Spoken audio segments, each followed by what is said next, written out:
नमस्ते, हामी क्लास 9 मकालुको प्रतिनिधित्व गर्दै म दिपदास श्रेष्ठ म सक्षम करेल।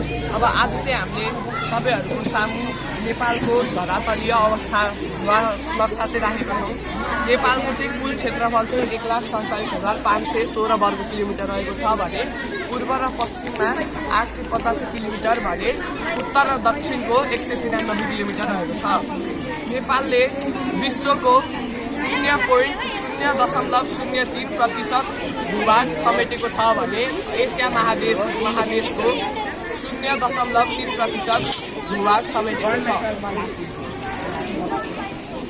हिम श्रृङ्खला क्षेत्र, यस क्षेत्रले नेपालको कुल भूभागबाट 15% कब्जा गरेको छ।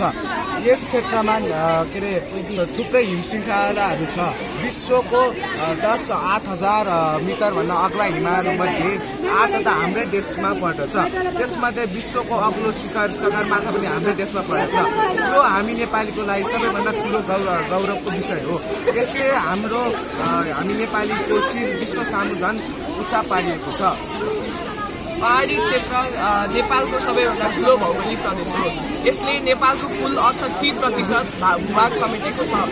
हिमालबाट पग्लिएको हिउँ तल पहाडी प्रदेशमा आएर ठुल्ठुलो नदी बन्छ। नेपाल ब्राजिल पछिको दोस्रो पानीको जलस्रोतमा धनी देश हो। यसका कारण यहाँ धेरै जलविद्युत आयोजनाहरू सञ्चालन हुन सक्छ।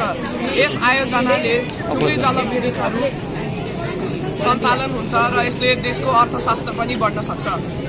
तराई क्षेत्रले नेपालको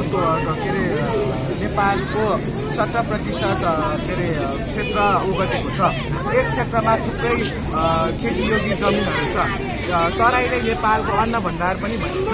यहाँ उब्जेका अन्नहरू खाएर हामी 3 करोड नेपाली अहिले बाँचिरहेका छौँ। तराईमा उब्जेका अन्नहरू हिमालका मानिसहरू र पहाडका मानिसहरू खान्छ भने पहाडमा धन्यवाद।